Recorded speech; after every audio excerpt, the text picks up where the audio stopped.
kids article, because this was ex post facto. What were we talking about with protecting our kids?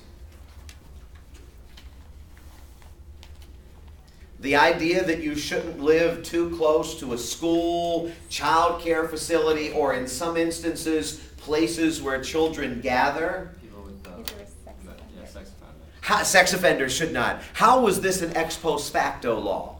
Well, I mean, it was anybody who was, accused of a sex offender before the date where the law was put into place. Okay.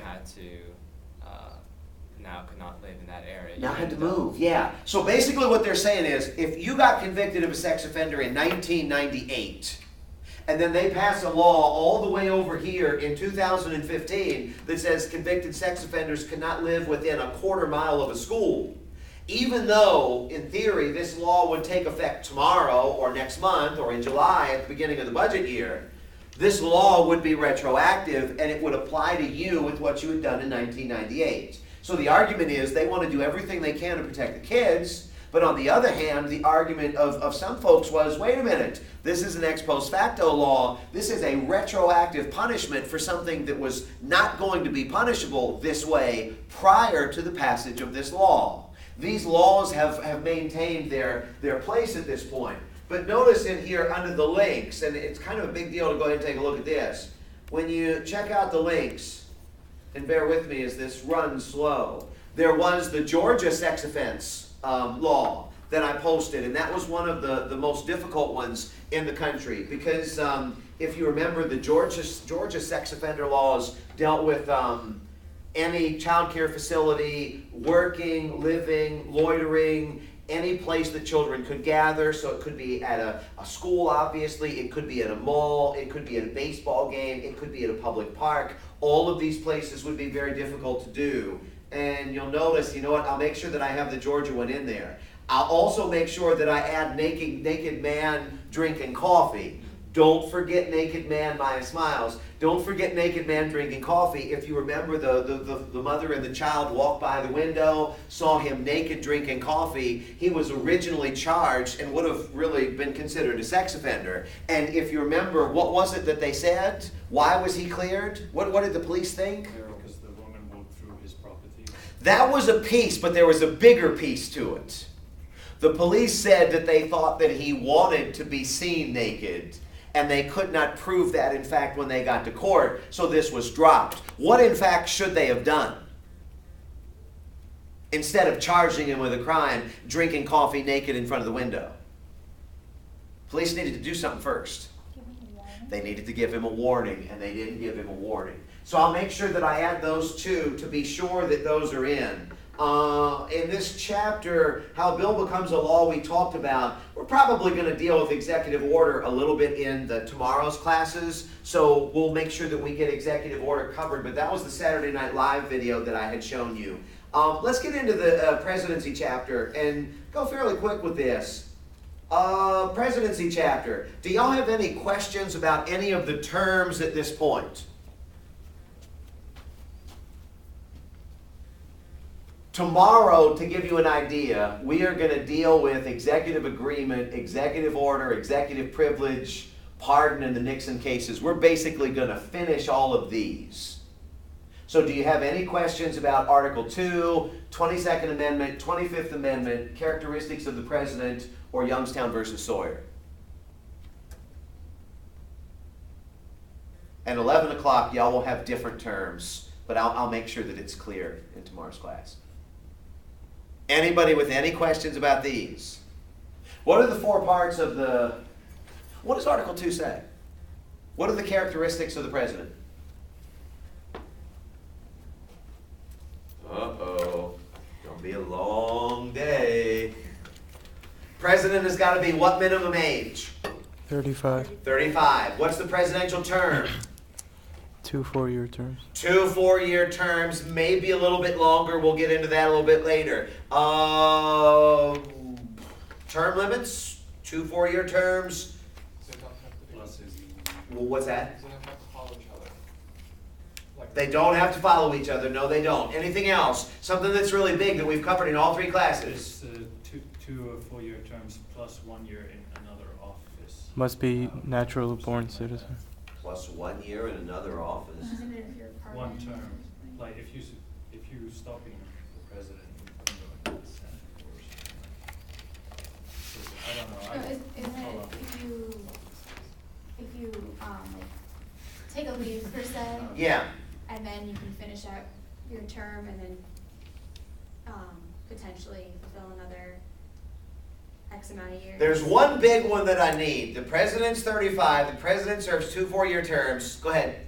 A minimum of 14-year. 14-year residency requirement, and then there's one more that is not relevant to either the House, the Senate, or the Supreme Court. Natural. You have to be a natural-born citizen. Pay good attention to the natural-born citizen article. All of the classes have talked about that one so far, and it was the article that was talking about why the president needed to be a natural-born citizen in the beginning, why maybe we should change it. It gives some statistics about Latino elected officials and serving in the armed forces and things like this. Take a good look at that article dealing with Born in the USA. Requirement gets scrutiny, I believe is what that title is.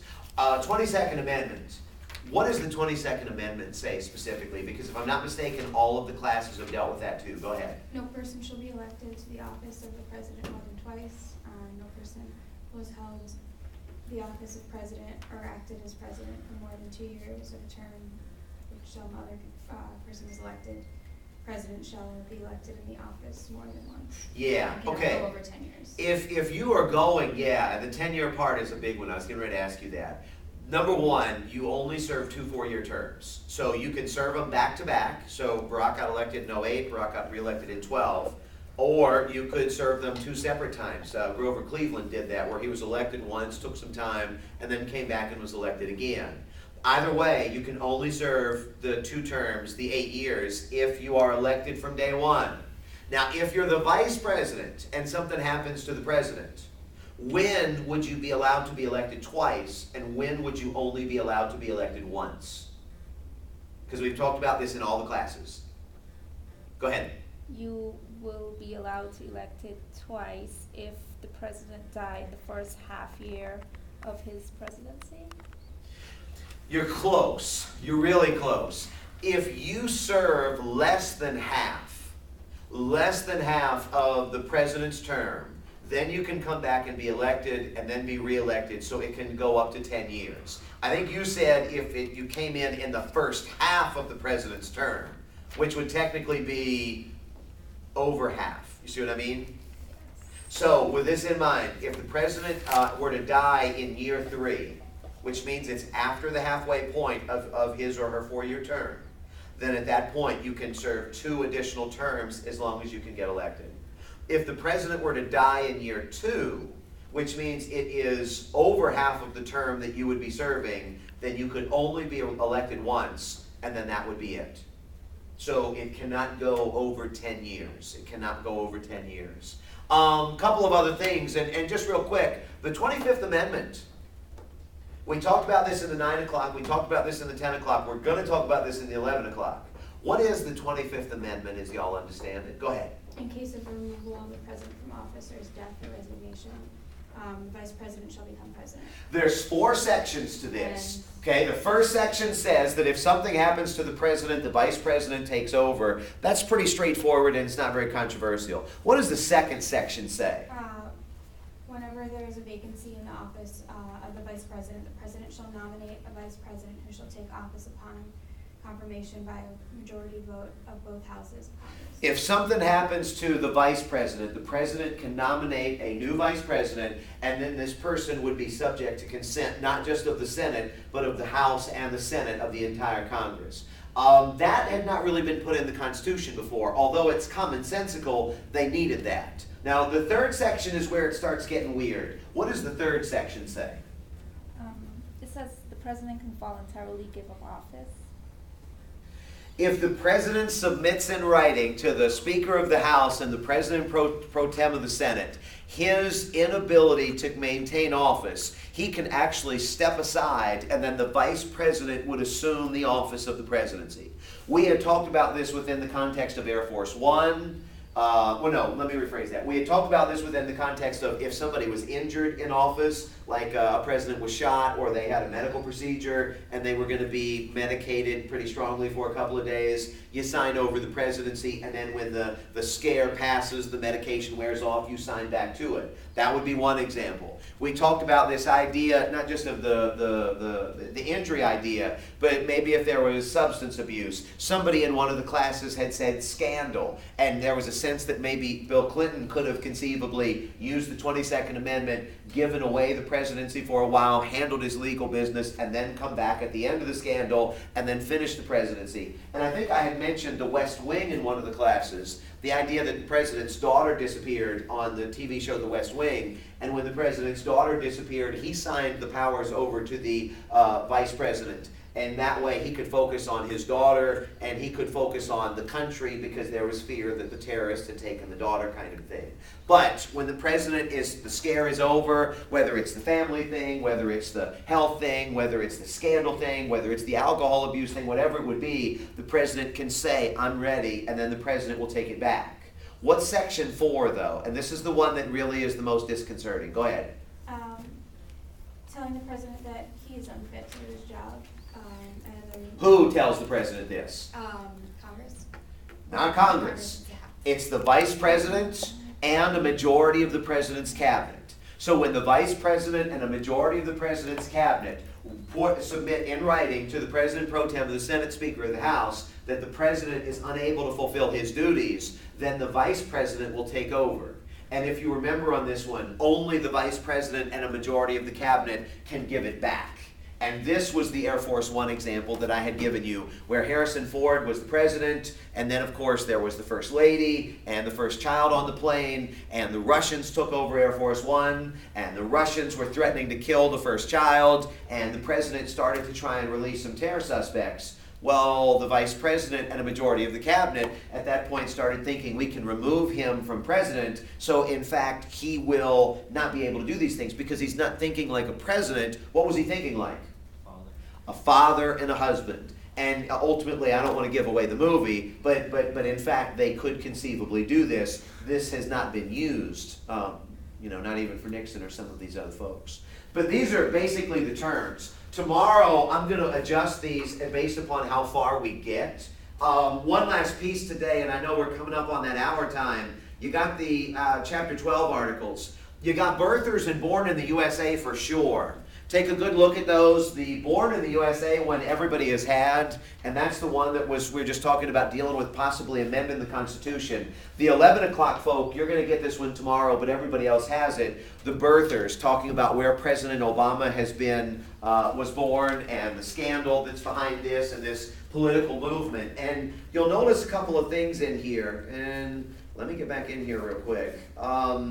Notice a couple of things in here under the links, and I'll make sure that I've got this added. So the president's birthplace will be put up there. I'm going to put up Michelle Obama and the birthers. I think y'all have this, where Michelle basically says that Barack's home country was Kenya, because this has fueled some of the fires. So I'll make sure, and I believe everybody's pretty much got this, but I'll double check all of the links. So you've got chapter questions, you got terms, you got articles, and you got the links.